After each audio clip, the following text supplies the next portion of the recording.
Good morning. आज चलते हैं दूसरे पार्ट पर। तो हमारा पहला क्वेश्चन है ट्रू अबाउट इंसुलिन। इंसुलिन के बारे में कौन सा कथन सत्य है? क्या ये एनाबॉलिक स्टेरॉइड है या अल्फा सेल इसको बनाती है? तीसरा और सी हमारा बोलता है ग्लूकोज प्रोडक्शन इन लीवर, कि ग्लूकोज का जो प्रोडक्शन होता है वो लीवर के अंदर होता है और इंड्यूस लिपोलाइसिस। सो क्या इसका आंसर होगा? इसका आंसर होगा एनाबॉलिक स्टेरॉइड। जो इंसुलिन होता है ना उसको हम एनाबॉलिक स्टेरॉइड बोलते हैं। एनाबॉलिक स्टेरॉइड क्यों बोलते हैं?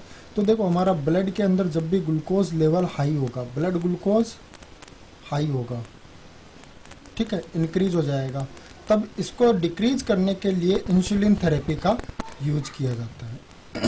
किसका यूज किया जाता है? इंसुलिन थेरेपी का। और जब हम इंसुलिन देते हैं ना तो ये इंसुलिन करती क्या है, ये जो एक्स्ट्रा ग्लूकोज होता है उन सभी ग्लूकोज को कलेक्ट करके और एक बड़े अणु के अंदर कन्वर्ट कर देती है।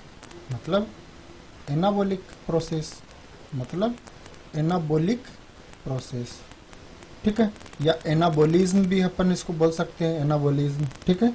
सो बड़े अणु में कन्वर्ट कर देगी, कन्वर्ट करके क्या करेगी, लीवर के अंदर स्टोर कर देगी, ठीक है।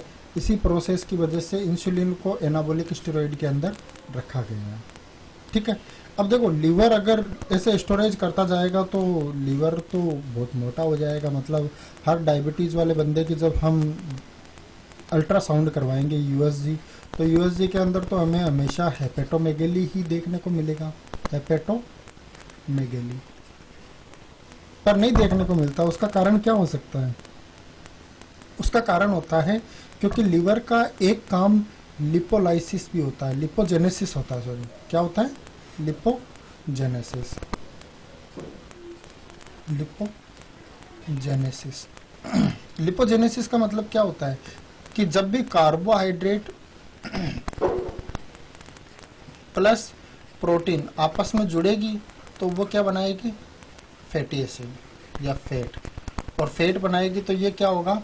ये लीवर को छोड़कर जाकर एडिपोज टिश्यू के अंदर कलेक्ट हो जाएगी, एडिपोज टिश्यू, ठीक है।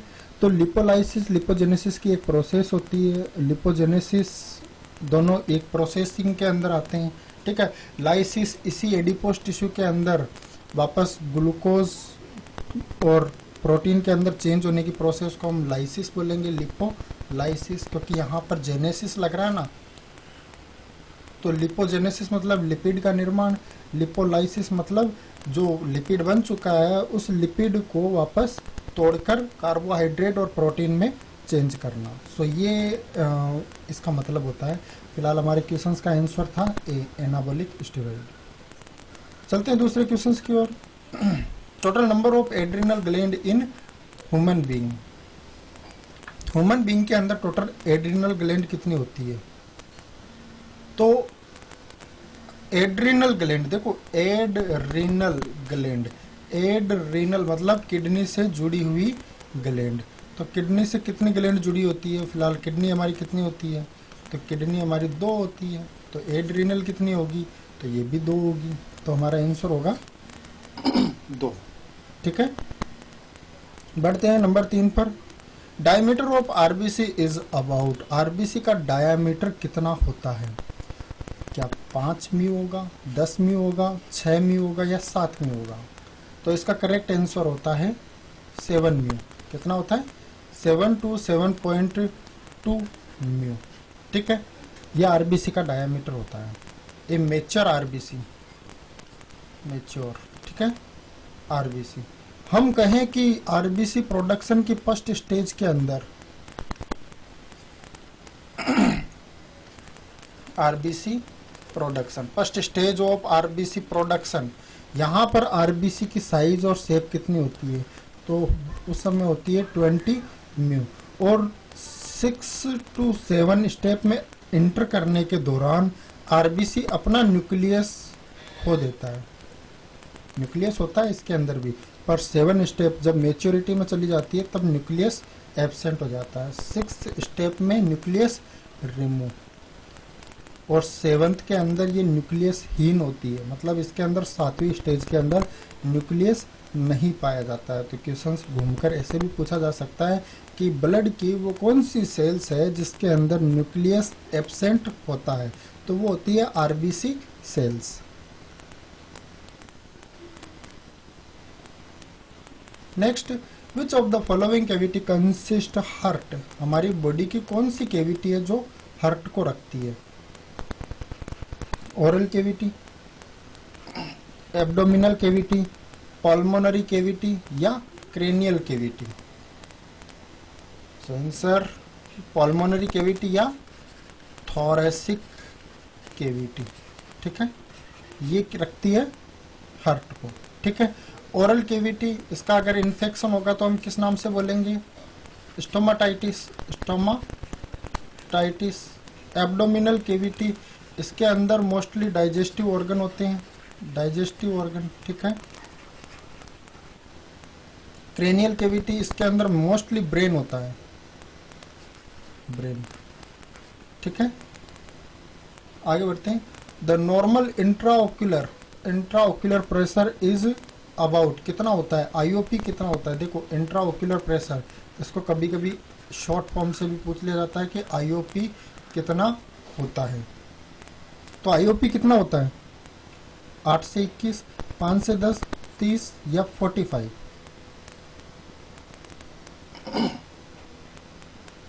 आईओपी नॉर्मल होता है हमारा 8 से 21, एक नॉर्मल वैल्यू होती है, कितनी होती है?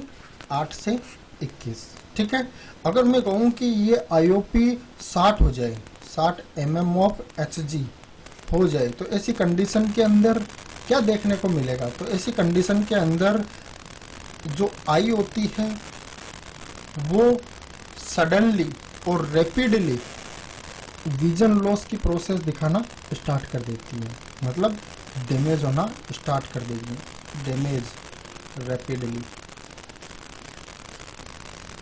स्पीड के साथ में डैमेज होगी, ठीक है। तो हम ये भी कह सकते हैं कि ऐसी कौन सी रेंज है जहाँ से स्पीड के साथ डैमेज होना स्टार्ट कर देती है, तो वो होती है 30, ठीक है। 30 से जैसे अब वो जाने लगेगा डैमेज करना स्टार्ट कर देगा। अब एक पॉइंट और आता है कि अगर व्यक्ति का जो आईओपी है वो 60 तक पहुंच गया पर पेशेंट को कोई भी साइन एंड सिम्टम्स नहीं आ रहे हैं, तो हम इसको क्या बोलेंगे?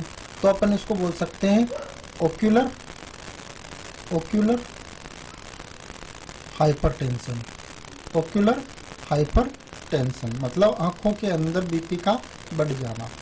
भाई ये भी तो लिक्विड है, और लिक्विड बढ़ेगा तो बीपी हुई एक तरीके से। यहाँ पर अपन बीपी तो नहीं कहेंगे क्योंकि बी तो लग रहा है ब्लड के लिए, ठीक है।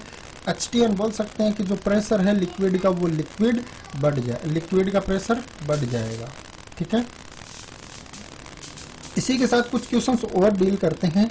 तो यहाँ पर कुछ वैल्यू और है, जैसे 10 mm ऑफ Hg, किसकी नॉर्मल वैल्यू होती है? तो CSF की नॉर्मल वैल्यू होती है, जो CSF फ्लो होता है, CSF फ्लो, उसकी नॉर्मल वैल्यू होती है 10 mm ऑफ Hg, बट ये कंडीशनल होता है ड्यूरिंग स्लीप, जब व्यक्ति सोता है उस समय होता है 20 mm ऑफ Hg, और जब व्यक्ति सिटिंग और स्टैंडिंग पोजीशन में होता है तब होता है उसका 30 mm of Hg, standing position. कौन सी पोजीशन? स्टैंडिंग, ठीक है। सो बढ़ते हैं नेक्स्ट क्वेश्चंस की ओर। नेक्स्ट क्वेश्चन हमारा बोल रहा है when decrease bone density term as a, अगर बोन की डेंसिटी खत्म हो जाती है तो हम उसको किस नाम से बोलेंगे? टर्म क्या देंगे? क्या ऑस्टियो आर्थराइटिस बोलेंगे, क्या ऑस्टियोपोरोसिस बोलेंगे, या ओमा बोलेंगे? देखो यहाँ पर ऑस्टियो मतलब होता है bone, osteo is equal to bone. अब हमें मतलब देखना है आर्थराइटिस, आर्थराइटिस मतलब inflammation in joint, inflammation in joint, ठीक है। जॉइंट के अंदर इन्फ्लामेशन, और ये जॉइंट का इन्फ्लामेशन होगा, इसके अंदर क्या होगा? जो साइनोवियल फ्लूइड होता है वो लॉस हो जाता है। क्या हो जाता है? साइनोवियल फ्लूइड होता है उसका लॉस हो जाता है। तो जो जॉइंट मूवमेंट करते हैं वो किस तरीके से करेंगे? खाली या ब्लैंक, जिससे फ्रिक्शन होगा, फ्रिक्शन से पेन होगा, ठीक है। दूसरा मतलब है ओस्टियोपोरोसिस। पोरोसिस का मतलब है पोर का बन जाना, पोर्स फॉर्मेशन। आप लोगों ने देखा है कि कोई पेड़ होता है, उस पेड़ के अंदर अगर दीमक लग गई तो वो दीमक उसको अंदर ही अंदर से खा जाती है। अगर खा जाएगी तो ऊपर की तरफ पोर्स हमें देखने को मिलेगा। पोर्स क्यों बन जाते हैं? क्योंकि वो उनके अंदर से इंटर करती है। पर बॉडी में फिलहाल ऐसा नहीं होता। बॉडी के अंदर यहाँ पर क्या होगा, जब कैल्शियम का पूरी तरीके से लॉस होने लगता है, उस कंडीशन के अंदर बोन के अंदर पोर्स बन जाती हैं, ठीक है, जिसकी वजह से बोन ईजिली फ्रैक्चर कर जाती है या इजीली फ्रैक्चर होने लगता है, ठीक है। और लास्ट जो ओमा वर्ड आया है, इसका मतलब होता है कैंसर। तो यहाँ पर ओस्टियो मतलब बोन और कैंसर मतलब बोन का कैंसर। सो तीनों आपको समझ में आया क्या होते हैं। So when decrease bone density, तो बोन की डेंसिटी किसमें कम हो जाएगी? देखो बोन डेंसिटी मतलब मजबूती, मजबूती किसमें कम हो रही है? पोरोसिस की कंडीशन में। तो हमारा आंसर क्या होगा? Osteoporosis answer. बढ़ते हैं नेक्स्ट क्वेश्चंस की ओर। Which juice is known as gastric juice? कौन सा ऐसा जूस है जिसको अपन गैस्ट्रिक जूस के नाम से जानते हैं? क्या वो बाइल है, क्या वो HCl है, पेप्सिन या इंसुलिन? गैस्ट्रिक का मतलब होता है स्टमक, और स्टमक जूस कौन सा होगा? लिक्विड। जूस मतलब लिक्विड, तो स्टमक का लिक्विड मेन कौन सा होगा? HCl। देखो एग्जाम के अंदर मोस्टली हम यही गलती करते हैं, क्योंकि इनके जो मीन्स निकलते हैं ना, हम वो मीन्स नहीं निकाल पाते हैं, है ना।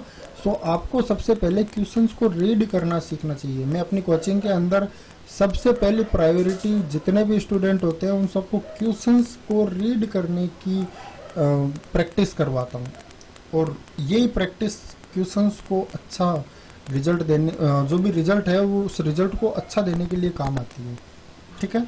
आगे बढ़ते हैं। फिलहाल यहाँ पर पेप्सिन भी है। इस पेप्सिन का सीक्रेशन होता है चिप सेल से, चिप, ठीक है। और ये क्या करती है? ये फिलहाल इंटेस्टाइन होती है, उस इंटेस्टाइन को एक कवरिंग बनाने का काम करती है या क्लीन करने का काम करती है, क्लीन, ठीक है। अगर कोई फूड पार्टिकल्स रह जाता है तो उसको आगे मूव कराने के लिए भी ये रिस्पॉन्सिबल है, ठीक है। नेक्स्ट है which one blood group consist maximum number of antigen? कौन सा ब्लड ग्रुप है जिसके अंदर हाई कंसंट्रेशन के अंदर एंटीजन होते हैं? तो देखो एंटीजन रहेंगे हमारे AB में, और एंटीबॉडी रहेगी हमारे O में, ठीक है। O में एंटीबॉडीज रहती है, जबकि एंटीजन रहता है AB में। इसके अंदर एंटीबॉडीज एब्सेंट होती है, इसके अंदर एंटीजन एब्सेंट होता है, एंटीजन एब्सेंट, इसके अंदर एंटीबॉडी एब्सेंट, ठीक है। सो ये भी एक लॉजिकल क्वेश्चन था। आगे बढ़ते हैं। Urinary bladder is line by, urinary bladder किसका बना होता है? तो देखो simple squamous, columnar epithelium, cuboidal epithelium और ट्रांजिशनल एपिथेलियम किसका बना हो सकता है? तो हम इनके काम के आधार पर देखते हैं। जैसे सिंपल स्क्वेमस होता है, इसका काम होता है डिफ्यूजन, ऑस्मोसिस, स्पेसिफिक डिफ्यूजन, ठीक है। कोलुमनर एपिथेलियम होती है, उसका काम होता है सिक्रीशन, अब्जॉर्प्शन और एक्सक्रीशन। क्यूबॉइडल होती है, उसका काम होता है सिक्रीशन और अब्जॉर्प्शन।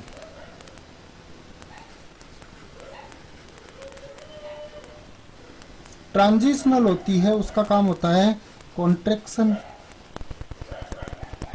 एंड रिलैक्सेशन, ठीक है। सो डिफ्यूजन का मतलब क्या है? High concentration to low concentration movement करना। ऑस्मोसिस का मतलब वाटर प्रसारण से।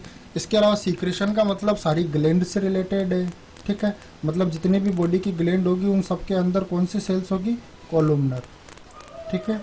जितनी भी अब्जॉर्प्शन मतलब जो भी अब्जॉर्ब करने वाली है, जैसे विलाई है, माइक्रोविलाई है, इन सब की सेल्स होगी वो कौन सी होगी? कॉलुमनर, ठीक है। अगर किडनी की बात करेंगे तो किडनी के अंदर कौन सी सेल्स होगी, कोलुमनर, ठीक है। सीक्रेशन, यहाँ पर ग्लैंड आ जाएगी, यहाँ पर अब्जॉर्प्शन वही सेम, ठीक है। ट्रांजिशनल कॉन्ट्रैक्शन एंड रिलैक्सेशन, क्योंकि यूरिनरी ब्लैडर भरता है, फिल होता है और फिर ब्लैंक हो जाता है, फिर फिल होगा, फिर ब्लैंक हो जाएगा, फिर फिल होगा, फिर ब्लैंक हो जाएगा। तो पूरे दिन क्या होता है, कॉन्ट्रैक्शन एंड रिलैक्सेशन, ठीक है। तो जहां पर कॉन्ट्रैक्शन एंड रिलैक्सेशन होता है वहां पर ट्रांजिशनल एपिथेलियम पाई जाती है, ठीक है। तो हमारी बॉडी के अंदर और भी ऑर्गन है, जैसे लंग्स, ये भी क्या करता है, हम जब सांस लेते हैं तो बड़ा हो जाता है, सांस छोड़ते हैं तब थोड़ा छोटा हो जाता है, फिर वो सांस लेते हैं बड़ा हो जाता है। तो लंग्स के अंदर भी कौन सी हुई, ट्रांजिशनल। यूट्रस प्रेगनेंसी की कंडीशन में, है ना, कॉन्ट्रैक्शन एंड रिलैक्सेशन करता है, तो अपन इसमें भी बोल सकते हैं, ठीक है। तो ट्रांजिशनल एपिथेलियम वहाँ पाई जाएगी जहाँ पर ऑर्गन अपनी साइज बढ़ाता है और कम करता है, उस सारी सेल्स को अपन ट्रांजिशनल में रख देंगे, ठीक है। Which effect seen on the pupils during bright light, अगर ब्राइट लाइट किसी की आंख में डाली जाए तो हमें क्या देखने को मिलेगा, डायलेटेशन, कॉन्स्ट्रिक्शन या दोनों, या फिर ए और बी, क्या हो सकता है। तो हम जब भी किसी की आंख में ब्राइट लाइट डालेंगे या रोशनी डालेंगे ना, तो उसकी जो पुपिल्स होगी वो क्या करेगी, कॉन्स्ट्रिक्ट होगी, सिकुड़ेगी, श्रिंक होगी। कैसे होगी, श्रिंक, सिकुड़ेगी, ठीक है। और दूसरा पॉइंट अपन ये कह सकते हैं कि अगर डार्क लाइट डालें, ब्राइट लाइट डालेंगे मतलब रोशनी, अगर ब्राइट लाइट डालेंगे तो श्रिंक होगी, और अगर डार्क लाइट डालेंगे तो डायलेट होगी। वैसे डार्क लाइट होती नहीं है ना। वैसे हम कह सकते हैं कि नाइट विजन, कि जब व्यक्ति नाइट में देखता है तो उसकी आंख दिन की तुलना ज़्यादा ओपन होती है और ज़्यादा बड़ी दिखाई देती है, ठीक है। अच्छा, इससे रिलेटेड और भी क्वेश्चंस होते हैं, जैसे मान लीजिए ये हमने आंख ली, ये इनर एरिया हो गया, नोज हो गया, अच्छा बना है, ठीक है। सो अगर आंख का कॉर्निया यहाँ पर है तो हम इसको क्या बोलेंगे, एंट्रोपिया, और इसको यहाँ पर होगा तो एक्स्ट्रोपिया। और अगर आंखें बाहर आने लगे, मतलब आप लोगों ने देखा होगा बहुत सारे लोग होते हैं जिनकी आंखें बाहर की तरफ आने लगती है या बाहर की तरफ दिखाई देती है, या हम ये कहें कि ब्लड कैंसर का एक कॉमन सिम्टम्स है ब्लड कैंसर। इसके अलावा हाइपरथायराइडिज्म है ना, इनके अंदर एक सिम्टम्स खास होता है, कॉमन सिम्टम्स, जिसको बोलते हैं हम ऑप्थैल्मोस। इसके अंदर ऑप्थैल्मोस का मतलब क्या होता है, आंखों का जो कॉर्निया होता है वो बाहर की तरफ आने लगता है, ठीक है। वैसे हमारी आंखें 10 से 25% तक ओपन रहती है, पर जो ये कंडीशन होती है ना, इसके अंदर लगभग 35% तक ओपन होती है, ठीक है, या फिर ज़्यादा बाहर दिखाई देती है। Basal metabolism rate depend on the, हमारी बॉडी की जो बीएमआर है वो किसके ऊपर डिपेंड करता है, बेसल मेटाबॉलिज्म रेट, बीएमआर। तो हमारी बीएमआर किसके ऊपर डिपेंड करता है, ए, बी, सी या डी, कमेंट कर दो। सो किसके ऊपर डिपेंड करता है, ये डिपेंड करता है टोटल बॉडी सरफेस एरिया। टीबीएसए का पूरा नाम क्या होता है, total body surface area, body surface area मतलब हमारी पूरी बॉडी, ठीक है, इसके ऊपर डिपेंड करता है। अच्छा, बीएमआर किसके ऊपर डिपेंड करती है, हमारी बॉडी की कौन सी ग्लैंड है जो मॉनिटर करती है बीएमआर, मॉनिटर बाय कौन मॉनिटर करता है इसको, तो बीएमआर की मॉनिटरिंग होती है हमारी थायराइड ग्लैंड से। किससे होती है, थायराइड ग्लैंड, ये इसकी मॉनिटरिंग करती है, ठीक है। बढ़ते हैं नेक्स्ट क्वेश्चंस की ओर। Vitamin deficiency is responsible for haemorrhagic disorder in newborn. कौन सा विटामिन है जिसकी डिफिशियंसी हेमरेज को इंडिकेट करती है बच्चे के अंदर, न्यूबॉर्न के अंदर, विटामिन सी, डी, के, ए, ऐसा कौन सा विटामिन होगा, तो होगा विटामिन के, अपन रख सकते हैं क्योंकि विटामिन के हेमरेज से रिलेटेड होता है ना। और आज मैंने कोचिंग में आप लोगों को ये पॉइंट बताया था, फिलहाल हेमरेज से रिलेटेड तो यही होता है, ठीक है, क्योंकि ये भी 4 प्रकार के कंटेंट का निर्माण करता है। इसके अलावा यहाँ पर देखो एक विटामिन डी भी है ना। विटामिन डी क्या करता है, कैल्शियम का मेटाबॉलिज्म करता है। ठीक है, तो अगर इसकी कमी होगी तब भी हेमरेजिक डिसऑर्डर होने के चांसेस बढ़ जाएंगे। ठीक है, तो यहाँ पर हमारा फिलहाल answer calcium deficiency by vitamin D ये रहेगा। ठीक है, आगे बढ़ते हैं। Which one cranial nerve is known as largest cranial nerve, ऐसी कौन सी नर्व है जिसको हम सबसे ज्यादा लार्जेस्ट क्रेनियल नर्व बोलेंगे या लार्जेस्ट। ठीक है, देखो 2 वर्ड हमेशा कंफ्यूज करते हैं जो हम जल्दीबाजी में पढ़ते हैं, एक था लार्जेस्ट एक होता लॉन्गेस्ट। ठीक है, इनको हम जल्दी के चक्कर में क्या करते हैं, पूरी तरीके से रीड नहीं करते हैं, और रीड नहीं करेंगे तो आपको पता है आंसर तो गलत होगा ही होगा। तो यहाँ पर लार्जेस्ट क्रेनियल नर्व कौन सी होगी, यहाँ पर लार्जेस्ट क्रेनियल नर्व होगी ट्राइजर्मिनल। ठीक है, ये होगा इसका आंसर। ये कौन सी है, ये लार्जेस्ट है, लार्जेस्ट क्रेनियल नर्व। जबकि लॉन्गेस्ट की अगर बात करेंगे तो लॉन्गेस्ट क्रेनियल नर्व कौन सा होगा, वो होगी वेगस नर्व। ठीक है, जो फेशियल नर्व या 7 नंबर की नर्व होती है, इसमें कभी कभी इंजरी की वजह से पैरालिसिस आ जाता है, और पैरालिसिस आएगा तो अपन इसको बोलेंगे बेल पाल्सी। बेल पाल्सी क्या बोलेंगे, बेल पाल्सी। और इसके अंदर होता क्या है, इसके अंदर जो फेस के एक्सप्रेशन होते हैं, फेस के जो इमोशन होते हैं ना, वो पूरी तरीके से लॉस हो जाते हैं। ठीक है, सो ये था फेशियल नर्व। फेशियल नर्व के डैमेज होने पर चेहरे में किसी भी प्रकार के कोई भी इमोशन नहीं आएंगे, मतलब कांस्टेंट इमोशन हो जाएंगे। और वेगस नर्व ये एक सर्जरी होती है जिसको हम बोलते हैं वेगोटोमी। क्या बोलते हैं, वेगोटोमी। ये कब की जाती है, जब पेशेंट गैस्ट्राइटिस से सफ़र कर रहा हो। कब की जाती है, जब पेशेंट गैस्ट्राइटिस से सफ़र कर रहा हो। पर ये गैस्ट्राइटिस कौन से चीज़ से बिलोंग करने वाली हो, ऑटो इम्यून से, ऑटो इम्यून। क्योंकि जैसे ऑटो इम्यून होती है वो 10% होती है, और दूसरी होती है इन्फेक्शियस, वो होती है 90%। तो इन्फेक्शियस है तो हम इन्फेक्शन को ट्रीट करेंगे तो गैस्ट्राइटिस ऑटोमेटिकली ट्रीट हो जाएगी। पर यदि बॉडी का जो हार्मोन है वो उल्टा इफेक्ट करने लगे तब उसको बॉडी ऑटोमेटिकली रिकवर नहीं कर पाती है, तब हमें वेगोटोमी करनी पड़ती है। मतलब जो फंडस पार्ट है उसके ऊपर से वेगस नर्व को काट दिया जाता है। वेगस नर्व को काट देंगे तो किसी भी प्रकार के कोई भी सेंसेशन वहाँ नहीं जाएंगे। ठीक है, एसिड का सीक्रेशन भी कम हो जाएगा। ठीक है, विच one cranial nerve is longest, longest कौन सी होगी, तो वेगस नर्व। ठीक है, which vitamin is use for collagen synthesis, vitamin कौन सा है जो कोलेजन सिंथेसिस के लिए काम करता है, विटामिन के। Which one present in vagina, ये खास पॉइंट है, एग्जाम से रिलेटेड मोस्ट इम्पॉर्टेंट है। क्या वेजाइना के अंदर क्लोस्ट्रिडियम टिटेनी होता है, क्या स्ट्रेप्टोकोकस होता है, या लैक्टोबैसिलस एसिडोफिलस होता है। तीनों में से कौन सा माइक्रो ऑर्गेनिज्म वेजाइना के अंदर पाया जाता है, तो वो माइक्रोब्स होता है लैक्टोबैसिलस एसिडोफिलस।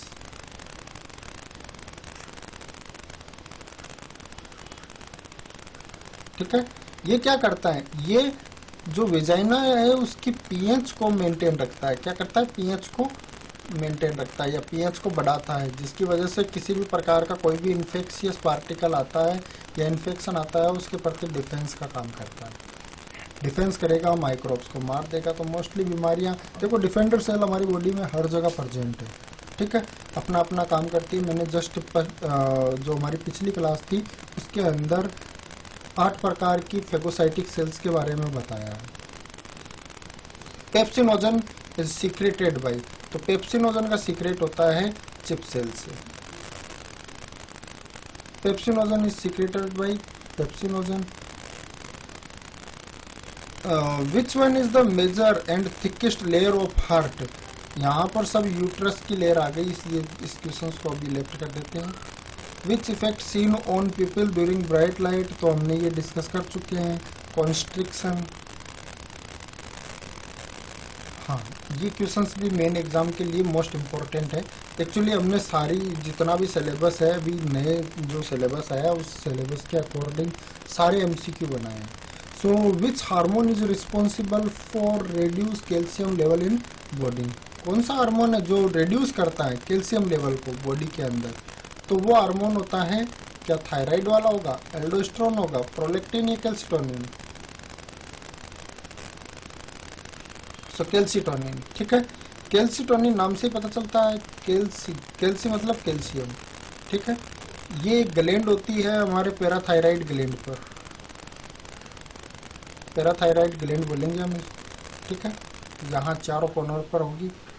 और कौन सी ग्लैंड के ऊपर सिचुएटेड होती है? तो थायराइड ग्लैंड। इस थायराइड पर पैराथायराइड होती है।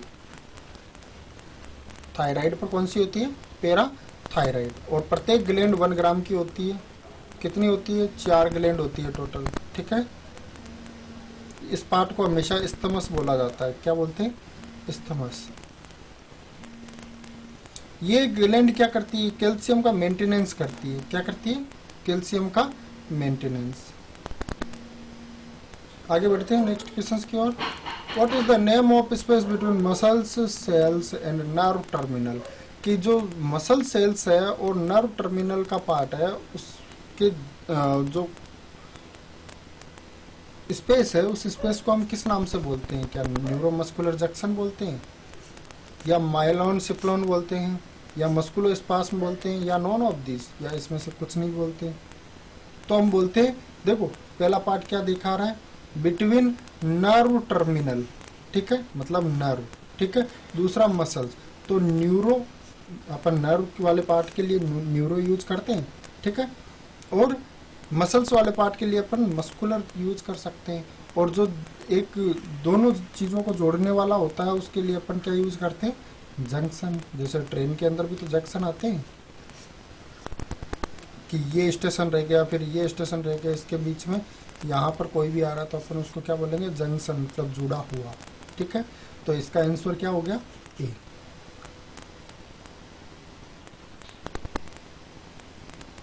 Which constitute of blood is help to maintain oncotic pressure? Oncotic pressure को मेंटेन करने के लिए इन ब्लड का कौन सा कॉन्स्टिट्यूट काम करता है? तो देखो पिछले क्लास में मैंने ये भी डिस्कस किया था, ऑनकोटिक प्रेशर और हाइड्रोस्टैटिक प्रेशर ये दोनों काम करते हैं हमारे सेल के लिए, ठीक है।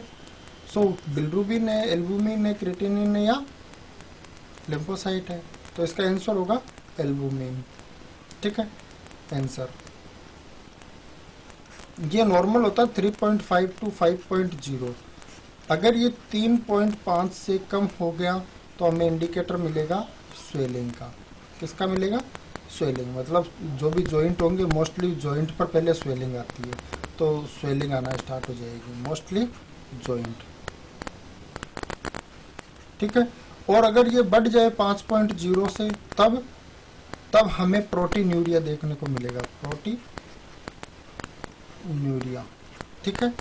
यानी यूरिन इन प्रोटीन, यूरिन इन प्रोटीन तो गलत हो जाएगा, अपने इसलिए के protein in urine, protein in urine की प्रोटीन है किसके अंदर? यूरिन के अंदर। पर ये जो प्रोटीन है ये नॉर्मल वैल्यू से कई गुना ज़्यादा है। अच्छा, इसमें किडनी फेल होने के चांसेस भी बढ़ जाते हैं। Which structure lie on curvature of intestine? जो इंटेस्टाइन का कर्वेचर होता है या कर्व होता है, उस कर्व पर कौन सा ऑर्गन जुड़ा होता है? क्या लिवर होता है, गोल ब्लैडर, ट्रेकिया, या पेनक्रियास? तो पहले हम बात कर लेते हैं अल्फाबेट की। अल्फाबेट, तो देखो अल्फाबेट में अगर अपन देखेंगे तो सबसे पहले जे शेप आती है। किसकी होती है? स्टमक की। जे शेप ऑर्गन स्टमक। दूसरा आता है सी शेप ऑर्गन हमारा डिओडिनम। एस शेप ऑर्गन तो सिग्मोइड कॉलन, ठीक है। इसके अलावा जो हमारे स्पाइन होती है वो भी एस शेप होती है, ठीक है। सो यहाँ पर सी शेप ऑर्गन के बीच में कौन सा ऑर्गन होता है? पेनक्रियास। जैसे मान लीजिए ये स्टमक है,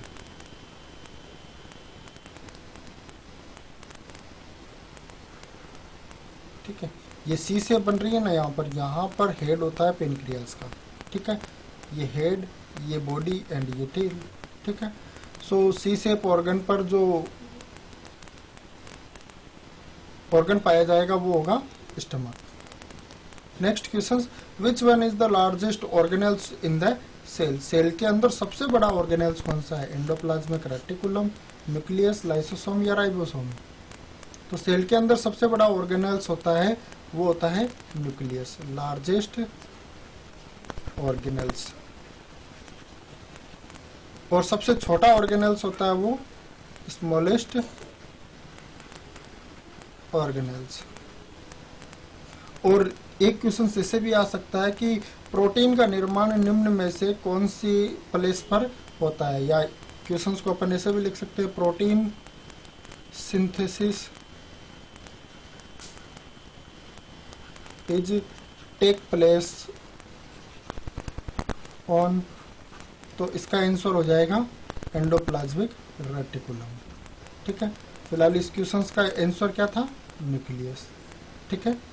अगर protein synthesis is take place मतलब प्रोटीन का निर्माण कौन से प्लेस पर होता है, तो वो होता है ईआर पर, एंडोप्लाज्मिक रेटिकुलम पर, ठीक है। Which one layer coated from outside of skin? Skin के आउटसाइड में कौन सी लेयर कोटेड होती है? अगर इस प्रकार के कभी भी क्वेश्चंस आते हैं ना, तो उसके लिए आप सबसे पहले यूज करो इपी वर्सेस पेरी।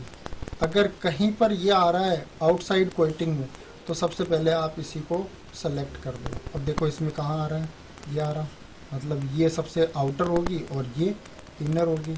और इसके भी इनसाइड में हाइपोडर्मिस होती है जिसके अंदर फैट सेल आ जाती है, हाइपोडर्मिस।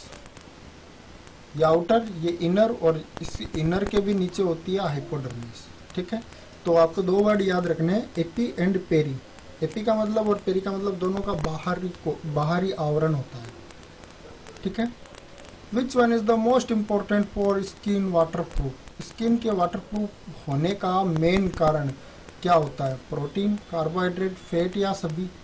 तो प्रोटीन वाटर प्रूफ होने का कारण होता है केवल और केवल प्रोटीन।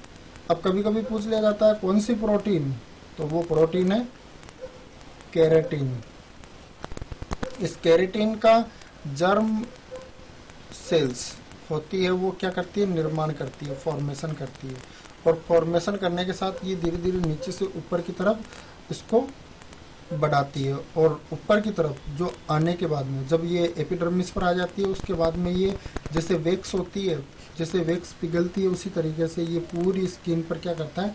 एक कोटिंग बना देता है। तो केराटिन ये हमेशा हमारी रहती है बनी हुई, इसी की वजह से स्किन है वो वाटर प्रूफ रहती है। ध्यान रखना यहाँ पर लिखा water proof, not a chemical proof. Chemical proof हमारी स्किन नहीं होती, क्योंकि हम किसी भी प्रकार की ऑइंटमेंट का यूज करेंगे ना,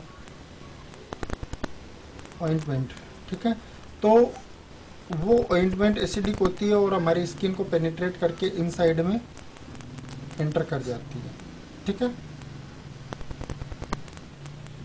how many number of semi circular canal in the year? हमारी कान के अंदर कितनी सेमी सर्कुलर कैनाल होती है? तो पहले हम एक डायग्राम बना दे जरा कान का। लमसम ऐसा दिखाई देता है हमारा कान, ठीक है। ये हमारा एक्सटर्नल, ये मिडल और ये इनर आ जाता है यहाँ पर स्ट्रक्चर इस तरीके से रहती है। और स्ट्रक्चर के बाद में आपको यहाँ पर 3 प्रकार के सर्कल देखने को मिलेंगे, सेमी सर्कल देखने को मिलेंगे, जो कैसे होंगे? इस प्रकार के, ठीक है। तो कितने हुए ये टोटल? 3। तो हमारा उत्तर हो गया ये। Branch of medical science in which study of the structure of body organ is known as. देखो यहाँ पर एक आया था क्वेश्चन एनएचएम के अंदर 2017-18 के बीच में, ठीक है। तो उस क्वेश्चंस के अंदर ये चीज़ पूछी गई थी कि एनाटॉमी किसको बोलते हैं, फिजियोलॉजी किसको बोलते हैं, ठीक है। सो एनाटॉमी का मतलब क्या होता है? एनाटॉमी का मतलब होता है स्ट्रक्चरल,